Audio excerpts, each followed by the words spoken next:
Arnaldo, finalizando aí mais um bloco de entrevistas, inclusive a gente fez mais esse bloco de entrevistas que as pessoas acharam muito interessante, né? Você conversar com o popular, né? Você conversa com uma pessoa na rua, ela não está avisada, não combina nada, então ele, na verdade, ele está ali expressando toda vamos dizer assim, o sentimento, a naturalidade pelo problema e para a questão dele particularmente.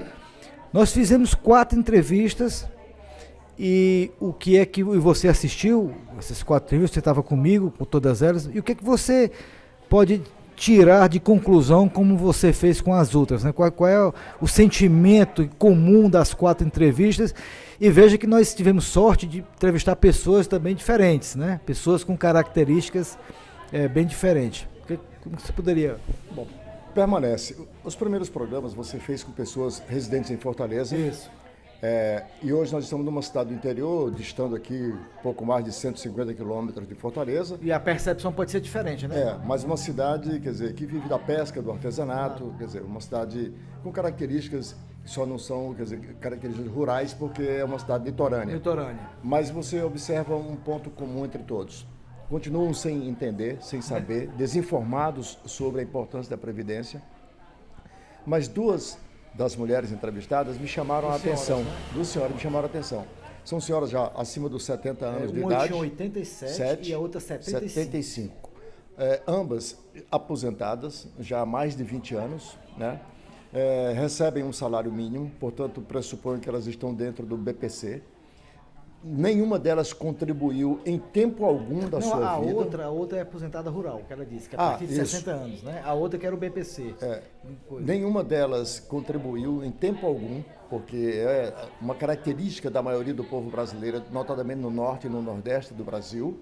Mesmo assim, garantiram a sua renda mínima, chamemos assim, né? Para financiar as suas necessidades básicas.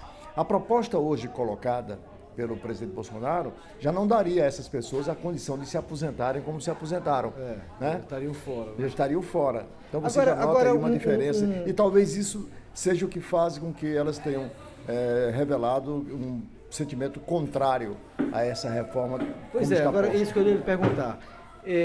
Mas, por outro lado, é interessante que nós conversamos com pessoas com idade já bastante avançada, ou seja, a expectativa de vida... Aquele senhor que se mostrou extremamente, quer dizer, humilhado, revoltado até, quando admitiu que vive hoje, quer dizer, financiado pela mulher, bancado pela sua esposa, um profissional de máquinas, trabalhou em multinacional, contribuiu 28 anos para... E ele se mostrou muito descrente, né? Muito descrente. Com o sistema, né? Que acho que...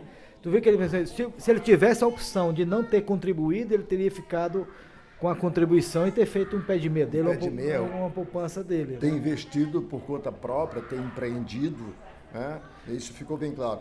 Mas veja a diferença. Enquanto ele é um profissional especializado, mecânico de máquinas pesadas, trabalhou em multinacional a vida inteira, contribuiu 28 anos e se encontra nessa situação, não funcionou para ele. Não está aposentado, não funcionou para ele. Está no vácuo aí, né? Essas outras pessoas, de uma natureza completamente diferente, as 2 senhoras, tiveram a oportunidade de se aposentar, mesmo com essa renda mínima. A gente percebe... A proposta atual não atende nem a e nem a essas Agora, senhoras. Nós vamos, durante o programa, falar das diversas propostas e certamente o que você está falando, para quem não conhece ainda as propostas, vai ficar mais claro, né?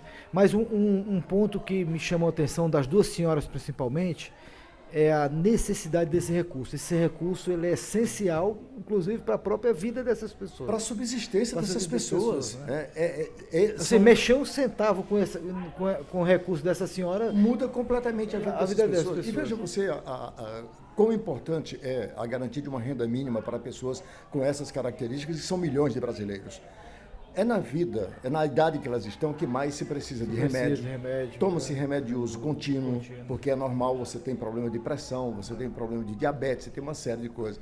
E os remédios que são distribuídos gratuitamente nos postos de saúde, que há uma rede de saúde que tenta suprir essas necessidades, mas não supre na necessidade das pessoas. Então, esses recursos garantem a subsistência e a compra desses remédios para prolongamento de suas vidas. Pois é, então assim, falando da aposentadoria rural ou do próprio BPC, você vê que esses dois programas, ele mais do que um programa de aposentadoria, é um programa de assistência social. Assistência social. Né? Então, quer dizer, e quantas pessoas estão cobertas por esse sistema, né?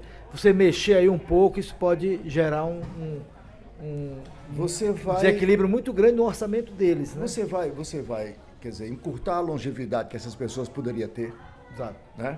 Você vai sacrificar uma vida já sacrificada pela origem dessas pessoas, que são esses recursos hoje que financiam, bem ou mal, um padrão de vida mínimo para essas pessoas, por isso que eu chamei de subsistência, né? Porque é essa a definição mesmo. E você pode, além de tudo, perder completamente a oportunidade de fazer algo que, como você chamou de assistencial, que é assistencial, humanístico. Né? Não pode, a partir da burocracia, da visão burocrática, tecnocrática, simplesmente chegar a dizer, não, corta e pronto. Corta, porque como não se tem recurso, o orçamento vai ser assim. Talvez e agora essas que hoje pessoas é um salário fossem mínimo, prioritárias no orçamento. Teria que ser. Para essa característica de pessoas como essa, e repito, são milhões de pessoas como essas que você tem demonstrado no norte e no nordeste do país. Né? Principalmente. Então, para essas pessoas, você tem que tratar, esse é o princípio, tratar desigualmente os desiguais na medida e na proporção das desigualdades. E aqui está um exemplo claro. Muito bom. Ficamos aí para um próximo programa, continuar essas entrevistas e também discutindo sobre pontos da reforma da Previdência. Muito obrigado. Se inscreva no meu canal, Flávio Talib Economista, e repasse também para os amigos que possam se inscrever para a gente ter informações sobre a Previdência, sobre a reforma da Previdência. Um abraço.